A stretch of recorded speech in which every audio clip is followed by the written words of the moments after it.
আসসালামু আলাইকুম। আশা করি সবাই ভালো আছেন। আমি আজকে জুট প্রযুক্তি ইন্ডাস্ট্রি প্রসেস প্ল্যানিংয়ের উপরে প্রশিক্ষণ কোর্স 2 আজকে প্রশিক্ষণ কোর্স 2তে আমি আলোচনা করব। গতকাল যে টপিক্স থেকে আমরা হিসাবটা নিয়েছিলাম যে আমরা যে বিভিন্ন গ্রেডের উপরে সিলেকশনের উপরে আমরা কথা বলতে যাচ্ছিলাম, সেই সিলেকশনে প্রথম ধাপটা হচ্ছে ম্যান সিলেকশন। এই ম্যান সিলেকশনের উপর আজকে বিস্তারিত আলোচনা হবে এখনকার টপিক্স।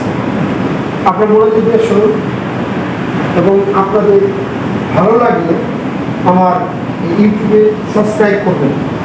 আমার অনুরোধ যে আপনারা সাবস্ক্রাইব করতে ভুলবেন না।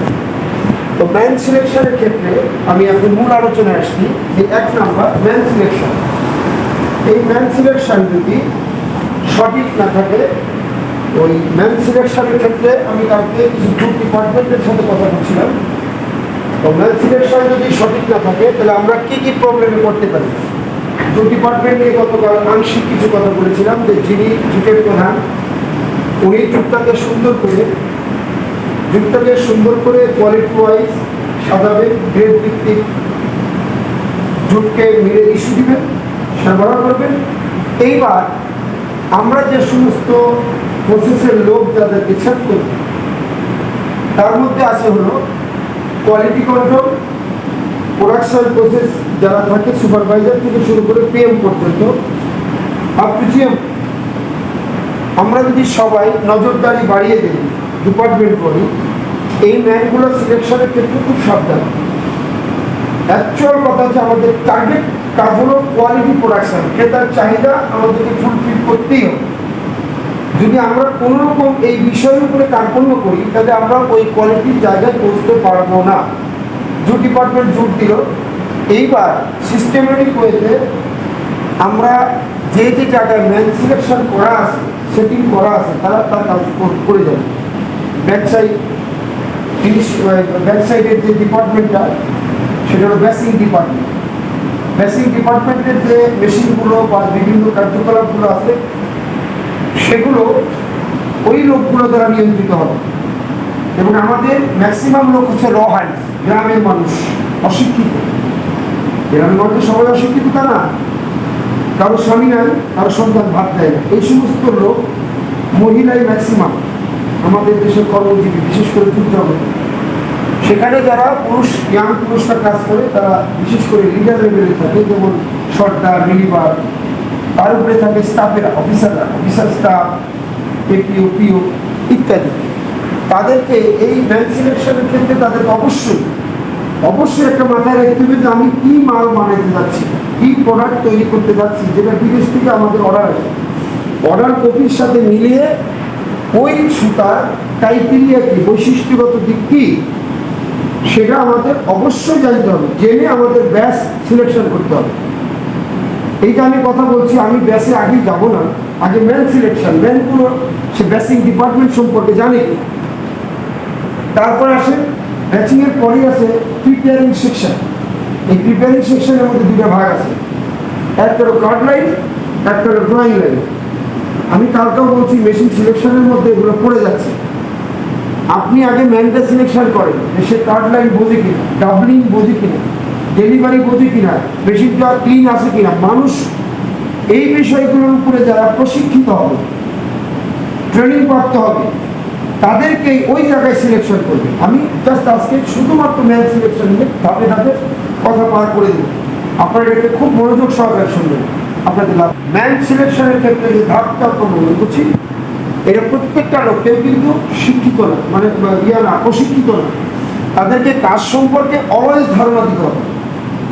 প্রয়োজনে আমি যেটা চাচ্ছি, আমি বাংলাদেশ গভর্নমেন্টের কাছে বিশেষ করজোর অনুরোধ করব, ইউটিউব যদি শুনে থাকেন কোনো ঊর্ধ্বতন কর্তৃপক্ষ মহোদয়, তারা কারিগরি শিক্ষা ক্ষেত্রকে এবং পলিটেকনিক সাইটটাকে এবং বিএসসি এই জুট টেকনোলজিগুলোকে আমাদের দেশের সম্পর্কে রক্ষার জন্য তাদের কাছে আমার করজোর অনুরোধ।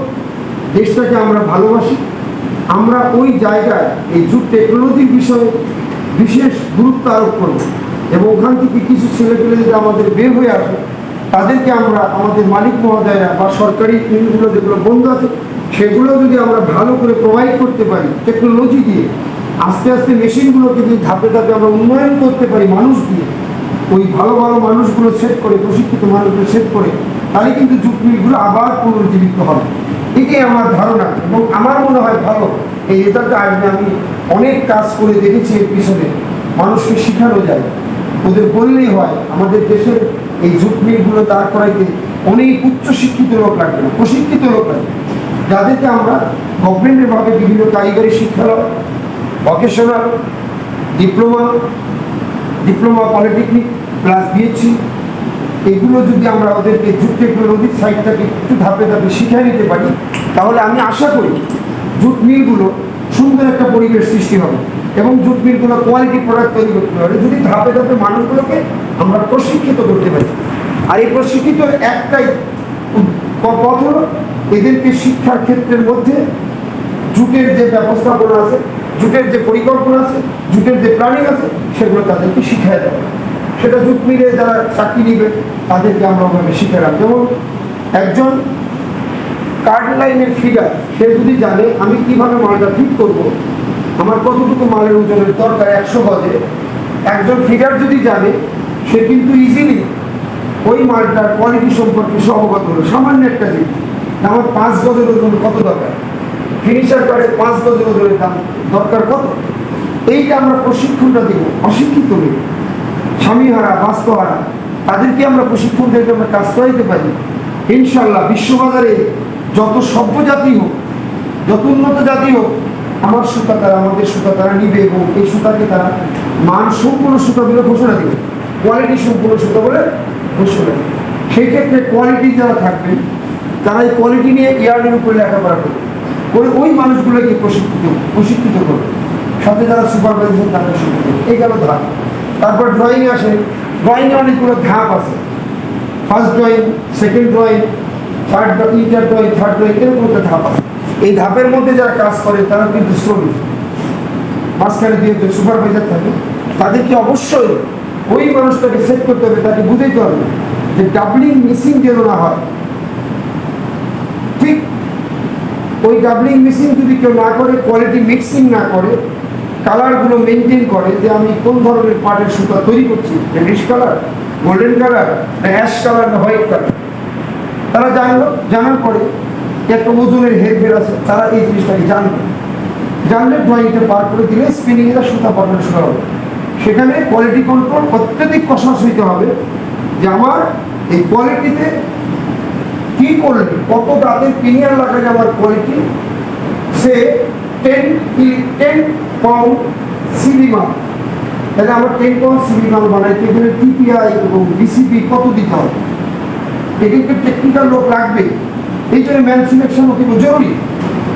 তারা এগুলো পার করে নিয়ে গেল, নিয়ে এইবার রোলে যায়, রোলে গিয়ে মাল মিক্সিং হবে, বক্স টু বক্স আলাদা করে ট্যাগ লাগাই যায় আমার কোন মাল চলছে। সেখানে একটা গিয়ার প্রবলেম আছে, এই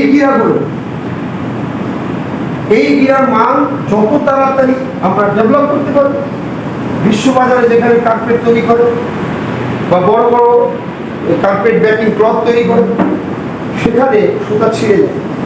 এই সুতার মান উন্নয়নের জন্য যে ধাপে ধাপে লোকগুলো তৈরি করবো, তাদেরকে গিরা সম্পর্কে ধারণা করতে হবে। ফিনিশ গুডস তৈরি করার সময় অবশ্যই ওখানে অ্যালার্ট থাকবে, ওখানে মানুষ তৈরি করতে হবে। আমি সর্বোপরি একটাই কথা বলি, ম্যান সিলেকশন, প্রশিক্ষিত ম্যান সিলেকশনের বিকল্প নাই। আমি এই ম্যান সিলেকশনের উপরে হালকা কিছু টিপস দিলাম, আগামী দিনে ইনশাল্লাহ আমি আরো ভালো কিছু টিপস দেবো আশা করছি। ধাপে ধাপে অনেক কথা আছে এখানে, জুট ইন্ডাস্ট্রিকে কেন্দ্র করে, শুধু জুট ইন্ডাস্ট্রি না, আপনি প্রশিক্ষণকে যে কোনো ইন্ডাস্ট্রিতে আপনার ফলো করতে পারেন। যদি কাউকে প্রশিক্ষিত করা যায় ওই বিষয়ে, যে বিষয়টা চাচ্ছে কোম্পানি, তাহলে ওই কোম্পানি ইজিলি অনেক কিছু লাভবান হতে পারে এবং বেনিফিটেড হবে, এবং যারা বায়ার বা যারা কনজিউমার তারা কিন্তু আপনাদের প্রতি কোয়ালিটির প্রতি অত্যন্ত খুশি হবে। আমি দোয়া করি আপনারা আমার জন্য দোয়া করবেন। আমি ম্যান সিলেকশনটা একটা লেকচারে শেষ করলাম, আরও কথা আছে এখানে, যদি কারো প্রয়োজন হয় আমার ইমেল আইডি দেওয়া আছে, আপনারা সেখানে আমার ইমেল আইডিতে আপনারা যোগাযোগ করতে পারেন। যদি কোনো সাজেশন লাগে ইনশাআল্লাহ আমি দেবো, যাতে আপনারা উপকৃত হতে পারেন। আসসালামু আলাইকুম।